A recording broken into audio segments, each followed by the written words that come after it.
Okay, we got Ubisoft is right. We shouldn't own video games from Ackman TV. Okay.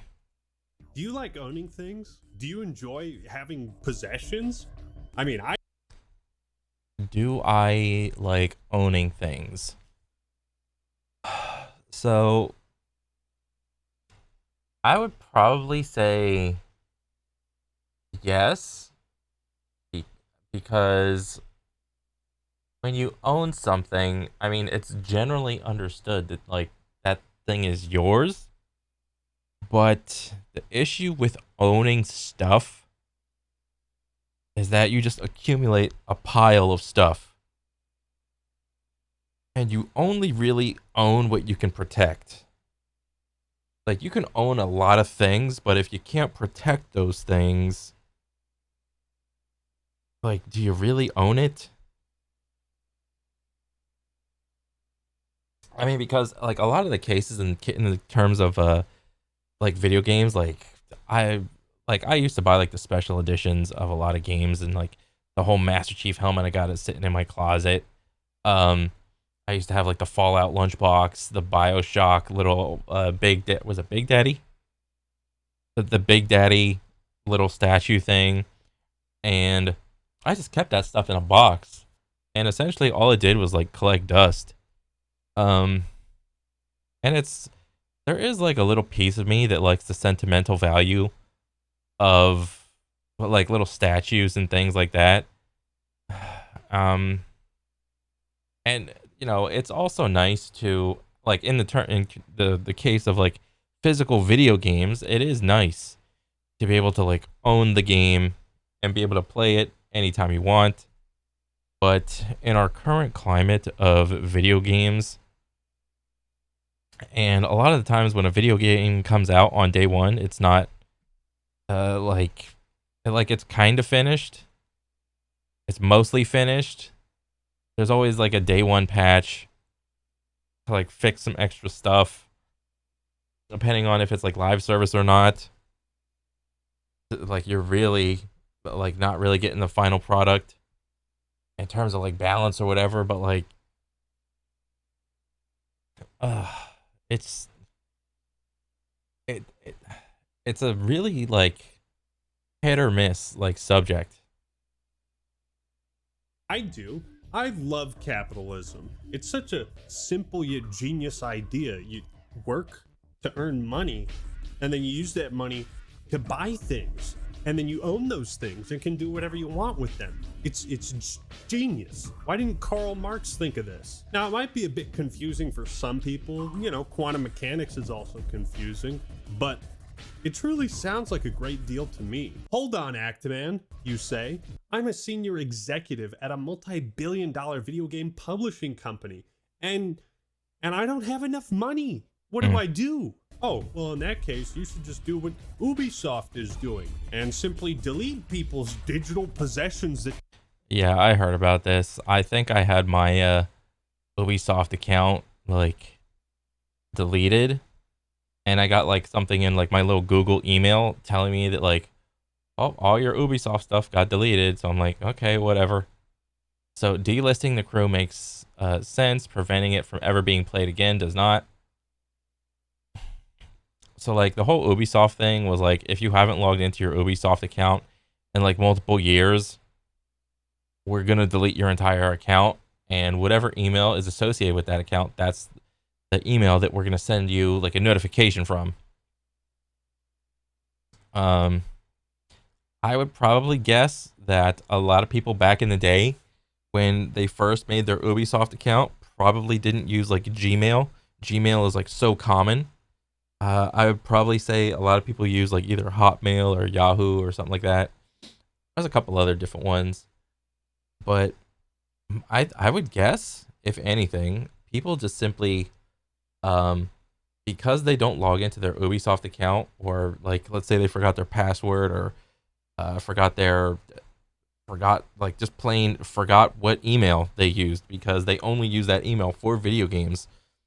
They just forgot the username or password, and because they forgot it, like they can't retrieve it. Then they have to go through this long process of okay, is this really you? Is it not? Is this a fake person trying to get into your account? And then they have to go through the whole rigmarole of like trying to verify that it's them. I want my stuff or whatever. And like, I get it, what Ubisoft is trying to do. Trying to, what do you call it? What's that? What's that like? Consolidate server space or something from like millions of people's accounts that just simply haven't been logged into for like years or whatever.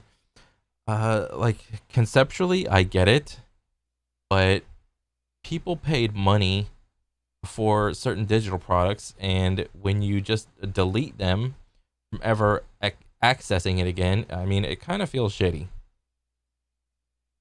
I mean, it just does. They paid for, and just tell them to go fuck themselves.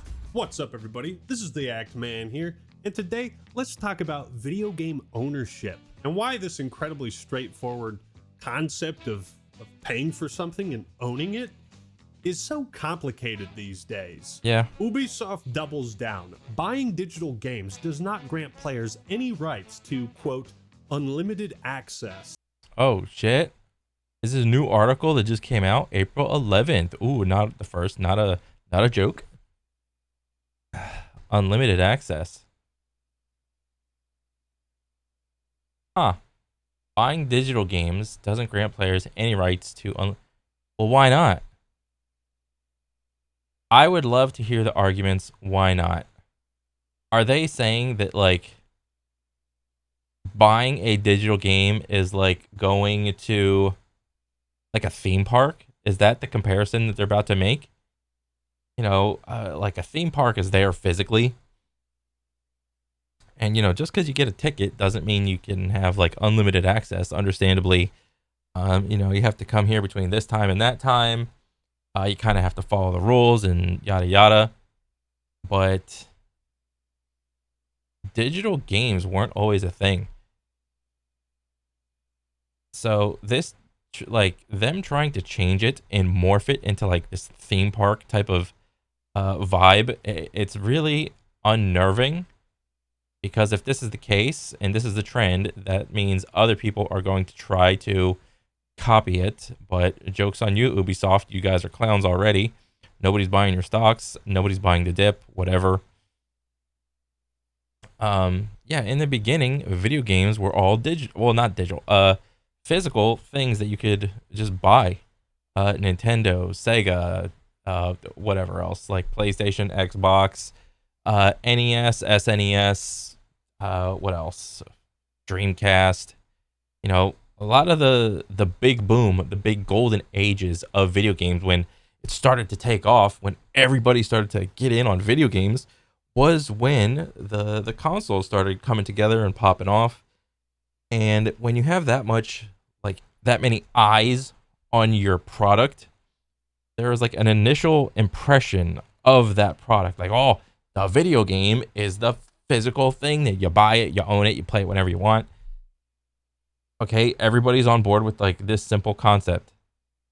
But then, you know, here comes big boy live service games trying to tout that, you know, if our game is like a free to play live service, whatever, you don't have, like, or in this case, if you buy the digital game of whatever game, you don't have unlimited access to the game. I mean, license or ownership of the legal battle over the crew. Are they still catching heat for this? This is crazy if they are. The whole concept of being in like a digital theme park for a video game, it's just like weird to me. Oh, man. You will own nothing and be happy. Just stop owning things. That's a concerning headline if I've ever read one. What the heck is this all about?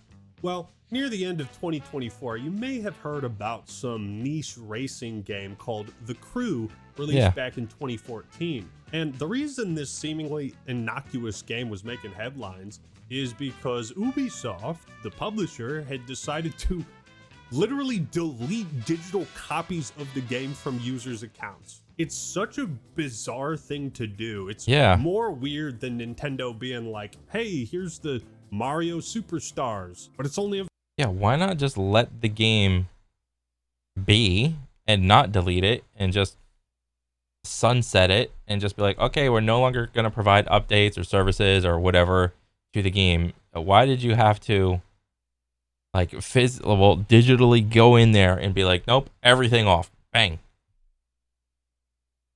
Like that's just, it seems like it was more work to do that. I mean, I don't know, maybe I'm wrong. available for a year to buy. Like, at least it's a limited time purchase, but like people paid for this game and now you're taking access away. Now, to be fair, the Crew was an online only game, and naturally these have a limited shelf life. Remember Mag? I do. I remember Meg. Regrettable as it is, I think most gamers understand that online services, especially for older games or older consoles, aren't going to be around forever. That's fair, but to go a step further and manually delete this game from people's accounts is wild. Yeah. That's shady business. I don't know why you would do that, except to like prevent people from modding it or accessing the files or really playing it ever again. When the I mean, shit, can I still go online and get into like some multiplayer matches for the older Call of Duty still? Like, holy shit. Like, Call of Duty's older than the Crew. And especially the older ones, and I can still get in there. So, what's the logic?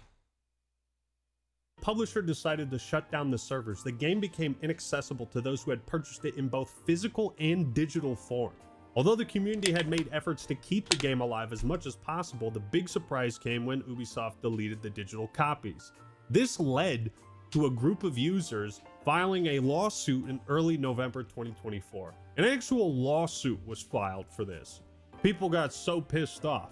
I know, I hadn't heard of the Crew prior to this either. But for some people, like, they have their favorite game and they don't want to change, and they'll put thousands of hours into it, no matter how old it is, no matter what new games come out. Some people just have their mind set, you know what I mean? And this is an example where, like, yeah, just make it playable for them in some way so you can avoid this whole fiasco. But no, you don't own this game. You bought it in 2014. Sorry, we're revoking your access. Yeah, what is that, like 11 years? From 2014 to now, 2025? Yeah, that's 11 years. So here's the dichotomy between digital and physical. Physical games will also not be around forever. Physical games, if given enough time, the equipment and the game itself will just deteriorate. It will. Whether that takes 30 years or 50 years or 80 years, it's kind of like a hit or miss type of deal. That's why, like, what was it? There was like that big old lawsuit of like trying to, what was it? Archive certain video games that just can't be like bought anymore, and trying to create like a digital version of them to, live on longer. So it's not like physical is just like rainbows and sprinkles either. Digital, what is the reason the Crew got shut down? Is it because people weren't playing? I mean, that would be my only guess. Because, if you have a digital game of the Crew, let's say 20, 30 years or whatever, if the game is on this server, well, you just build a new server with new parts and whatever, and just transfer the game onto the new server, no? So that way you kind of have like this rotating in and out of like servers, like physical servers, but the digital game can just live on. Is like a basic like TLDR version of it. So in fact, the digital version of a game can conceptually live on forever, but practically, whether or not you're going to have people playing it for years and years and years is a whole nother thing. Ubisoft has been hit with a lawsuit accusing them of misleading users about the fact that they had a revocable license. That's the crux of the issue, right? The plaintiffs who purchased the game themselves claim that Ubisoft deceived players who thought they were buying a game when instead they were only getting a license to it, even when acquiring a physical copy. Additionally, they propose that Ubisoft falsely represented the idea that the software's files were in its physical discs. So this happened back in 2014, and that's where we come to today, where Ubisoft is doubling down on this idea that, oh, you purchased this thing over a decade ago? Sorry, we can just revoke your access. And that sets a shocking precedent for any Ubisoft title in the future, regardless of if it's online only or not. And here's where I stand, right? What I'm curious about is I would like to hear, because, you know, Ubisoft is like a part of the AAA circle. I would like to hear the opinions of like the other CEOs that are also in AAA companies. I would like to hear their opinion on this. Like, is this a good thing? Is this a bad thing? That's what I would be curious about. What does the competition have to say about it? Are they going to start doing the same things, same business practices? Is this going to be like an industry standard type of thing? Ubisoft, and you got this small group of people that care this much about an old game, just let them fucking play it. Like, find a way. Why risk turning this into a massive PR scandal when you are Ubisoft and you already have enough of those going on right now? It comes at a really bad time because, I don't know about you, but it seems like big corporations in the world's global economy has been shifting towards this like subscription service. Companies don't want you to own anything. They don't want you to own DVDs. They don't want you to own movies. They want you to rent everything. Same thing with music. You don't really own music. You just subscribe to Spotify or YouTube or whatever and just make playlists and you listen to the playlists. And that's about it. Everything. So you have temporary access and you become reliant on paying that monthly fee to have access to the things you want. But you know what? If buying isn't owning, then pirating isn't stealing. Dang. Like buying is not owning, pirating is not stealing. Okay. I get it. I get the concept. Now let me give you something to compare this with, right? So I'm about to say something good about EA. I know. Crazy times. See, back in 2002, there was this fucking amazing RTS FPS hybrid game that came out called Command & Conquer Renegade. It's a shooter unlike any game you have ever played. Trust me. Totally unique, had a kick-ass multiplayer. The servers were live on GameSpy for quite a while, but as with all good things, it inevitably came to an end and the servers were shut down. Today, I found out some quite sad news for all of us who enjoys the earlier EA titles online. Wait. So EA announced a number of game servers to be shut down. Okay. On the 30th of June this year, EA is planning to shut down servers about 50 plus older games due to the lack of online activity. Okay, so it's not a matter of like capacity or like ability. It's not like they like actually just can't. It's we just don't have the money to sustain all the servers to be just like online like constantly.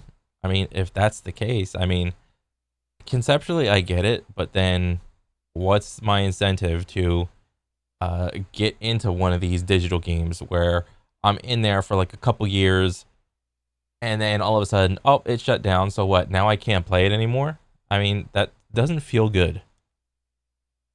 But still, many hardcore fans remain because no other FPS game is quite like Command & Conquer Renegade. And this small group of fans took it upon themselves to create a sort of spiritual successor to Renegade called Renegade X. It is totally free, has been supported and Oh, wow. updated for over a decade, and expands on the original vision far beyond what I think anybody expected. Oh, that's pretty the cool. developers behind Renegade X at Totem Arts make a total of $0 from this game. They have not only preserved the multiplayer of an old classic that would have died out and been totally forgotten, they've added a ton of content to it. And So this seems just like a passion project with the financial backing of like some sort of like angel investor that also probably liked the game or something like that. I mean, because it does cost money, I would imagine, to like keep this game like online all the time and free. EA, despite being within their full legal rights to DMCA the fuck out of Renegade X, they instead have given Totem Arts their blessing. Oh wow, really? It's probably because it's not like big enough, to be honest. That's my guess. It's like what is this? Like couple hundred, couple thousand people? That ain't nothing. Like just check out World of Warcraft in like the Nostalrius server. A couple 100,000, almost 1,000,000, and now like Turtle WoW is popping up. Another like private server type of deal.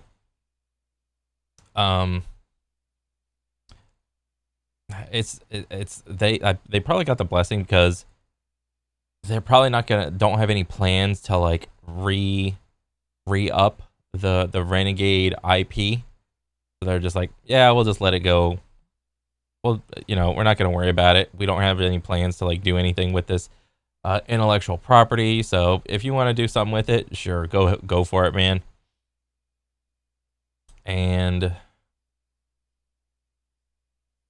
I mean, I don't know. I mean, I think it's fine, but it's EA would only do something if this game was like super popular. If like this game started getting like 100,000, 200, 300, 4, 5, 6, almost 1,000,000 people, then they would have their actions would be a little different, I would imagine. To keep updating this game, nobody's making money from it. It's just for the love of the game. This mod is EA approved, and we've shit on EA a lot over the years, but gotta give credit where credit is due. That's really cool. They only get credit because they didn't see a future for that brand. If they saw a future for the brand, they would have done something. You think Nintendo would do something like that? No, Nintendo doesn't even host fucking Smash Melee tournaments. They shut that shit down religiously. Examples like... Oh yeah, that's a meme and a half still. Renegade X should not be the exception to the rule. They should be the standard, right? If Ubisoft isn't going to sell the crew, if they're not going to support it, if they don't give a fuck about it, then give it to the fans. Yeah. It's been over a decade. If there's people that still care about it, who gives a fuck? This doesn't seem like a copyright issue if you come to an agreement, right? Like if they don't enforce their copyright, they lose the copyright. Yeah. But it doesn't seem like it's a copyright issue at all. It just seems like part of some new policy where... But like my question would next have to be, what were the final numbers of the crew in their final like year or couple months or whatever? Like, can I look this up? Or it's Ubisoft. Why would they even post their public concurrent like players for a game like this? What were the concurrent players in the final months of the game The Crew? There's no way I'm gonna find anything. Oh, really? Okay, shit. 9 years it was out. Oh shit, what is that? Like, where is the... oh.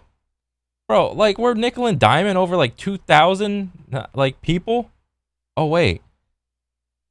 It's over years. They kept that shit online for like not even 500 people. Like, yeah. All-time peak, 12K. So, dang, dude. What was it in the first last 48? What the? I mean, but this is just on Steam though. There's probably a good chunk of people playing off the Ubisoft launcher.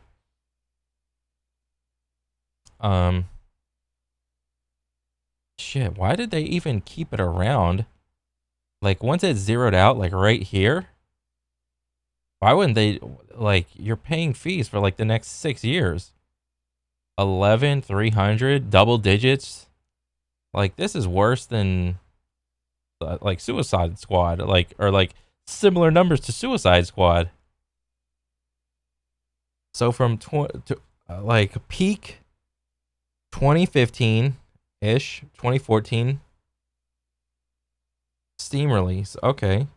Until they're like, oh, we're trying to revive it, Ugh. And then it just zeroes out right here. It's like, bah. Bro, the moment it hit like 100, I would have just been like, I'm out.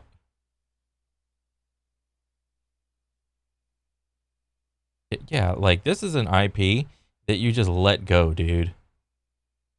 But Ubisoft is probably afraid that they want, 12,000 players are still kind of like into it. Oh, that could be 12,000 unique players that we could like milk for more money. Ubisoft wants to have the power to decide what games you own and what games you don't.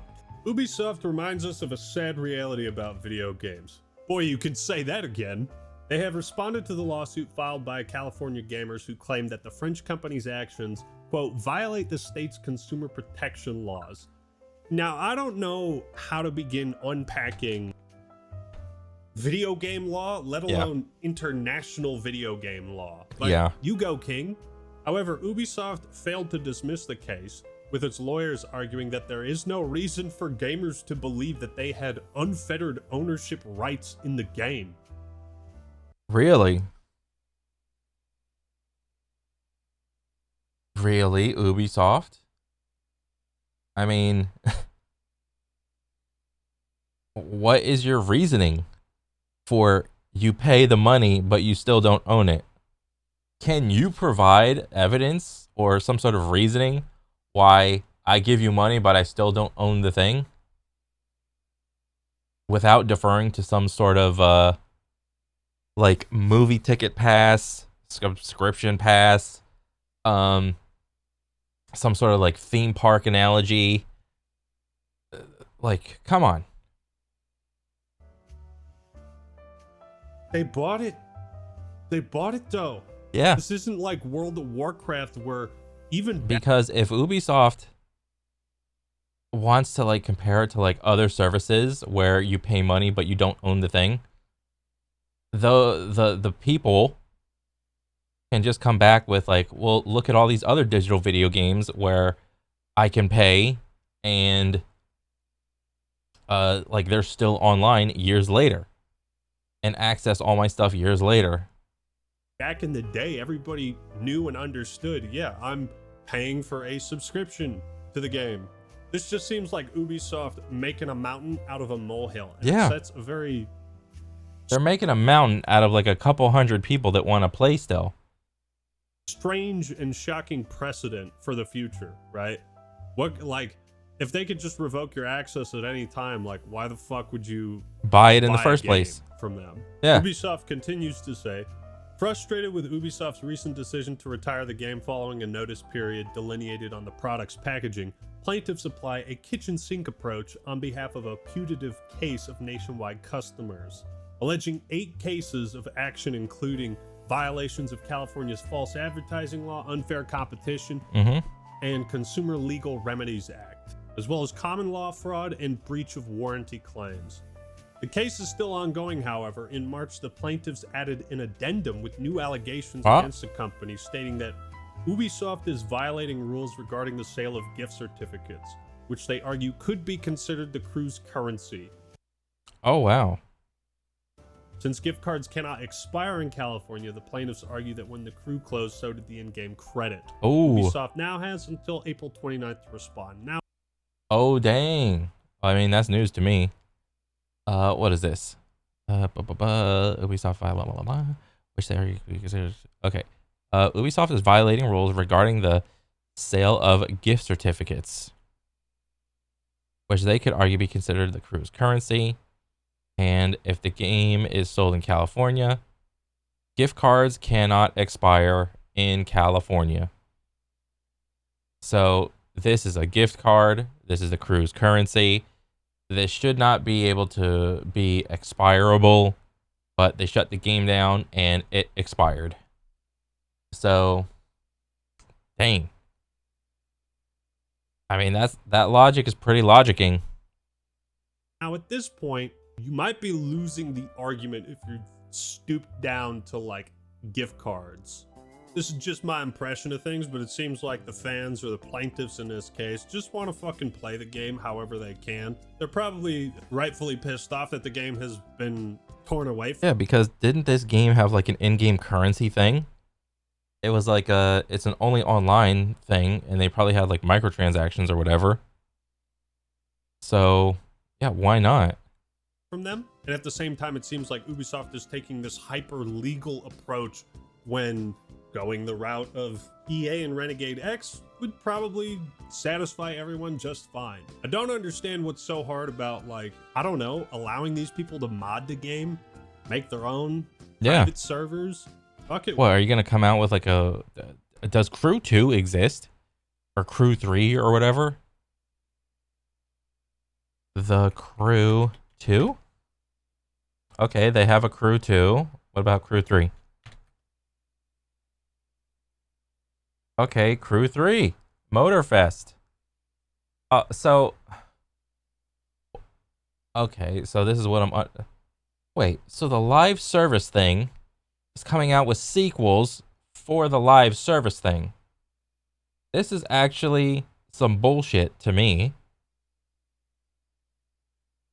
Because a lot of live service games don't come out with sequels. If they were to come out with a sequel, like there are niche cases like Path of Exile 1, Path of Exile 2. But like in general, sequels to live service games don't really exist. You just simply come out with new patch, new season, new whatever. So the IP is still being used. What about Crew 4? Does Crew 4 exist? Like, why are they coming out with sequels to an only online game? The Crew Motorfest on Steam? Let me see. The Crew 3. Steam. DB. Why is this shit being sold on Steam?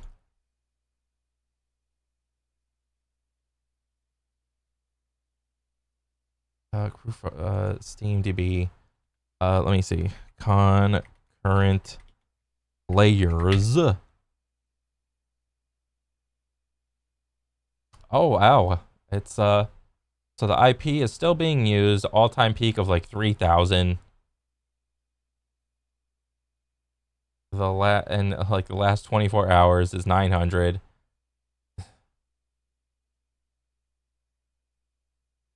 But people want to go back and play Crew 1. This seems like a case of like World of Warcraft type shit. But like World of Warcraft didn't, when it came out, it wasn't, you just pay for subscribe and pay for the game, and then you're just riding by the wind of your coattails. If the game comes out and there's like patches, it's like, okay, I'm playing this one now. There were no microtransactions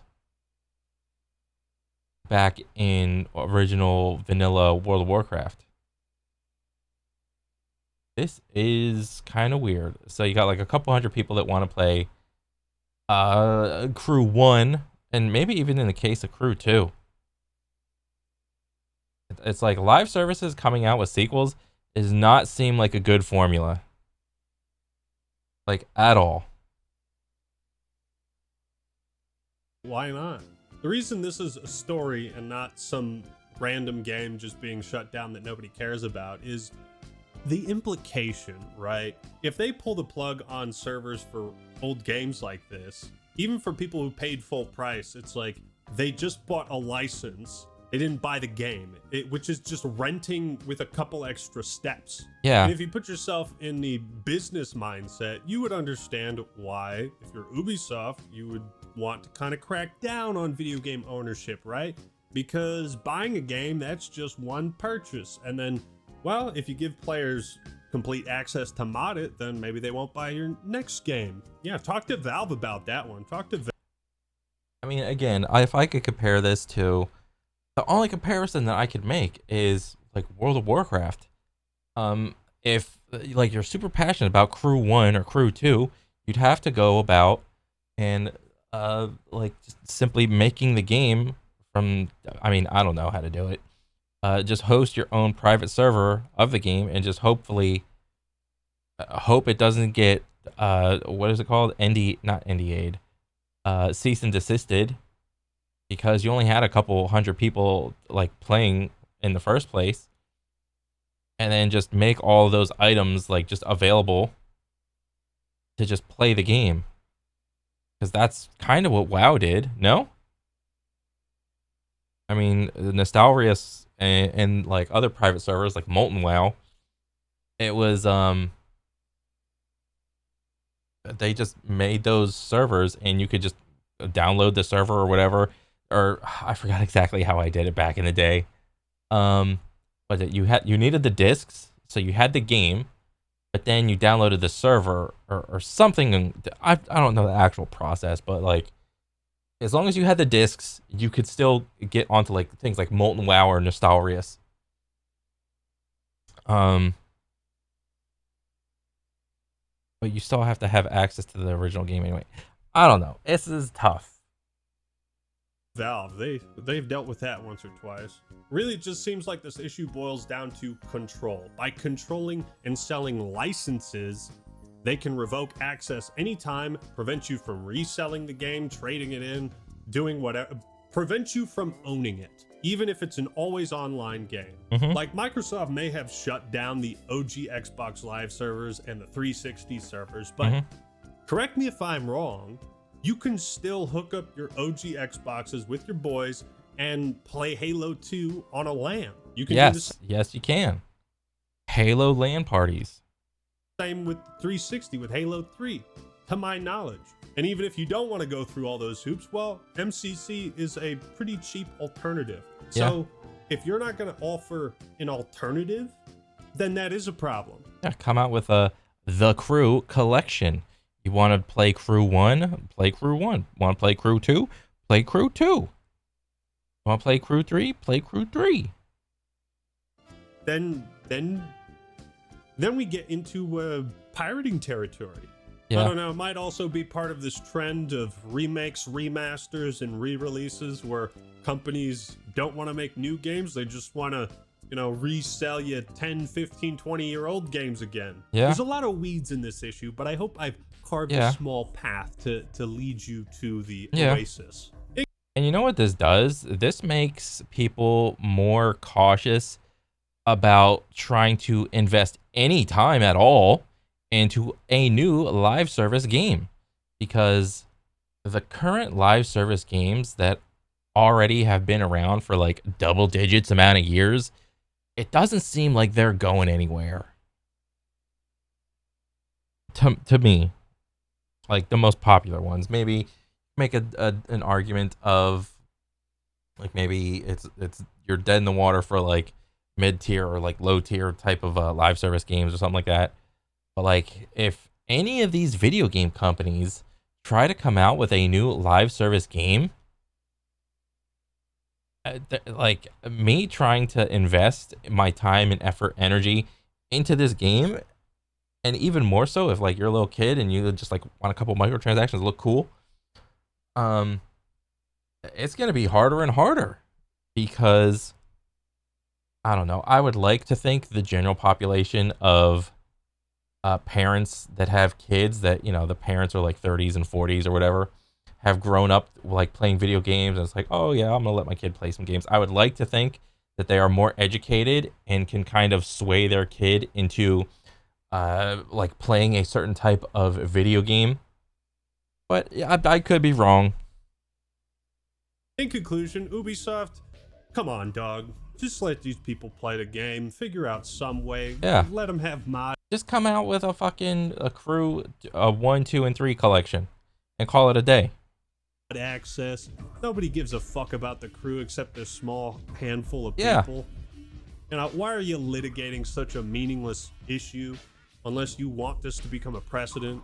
If you're just gonna delete the game forever, why not let somebody else do something with it? As long as they don't make money, it should be fine.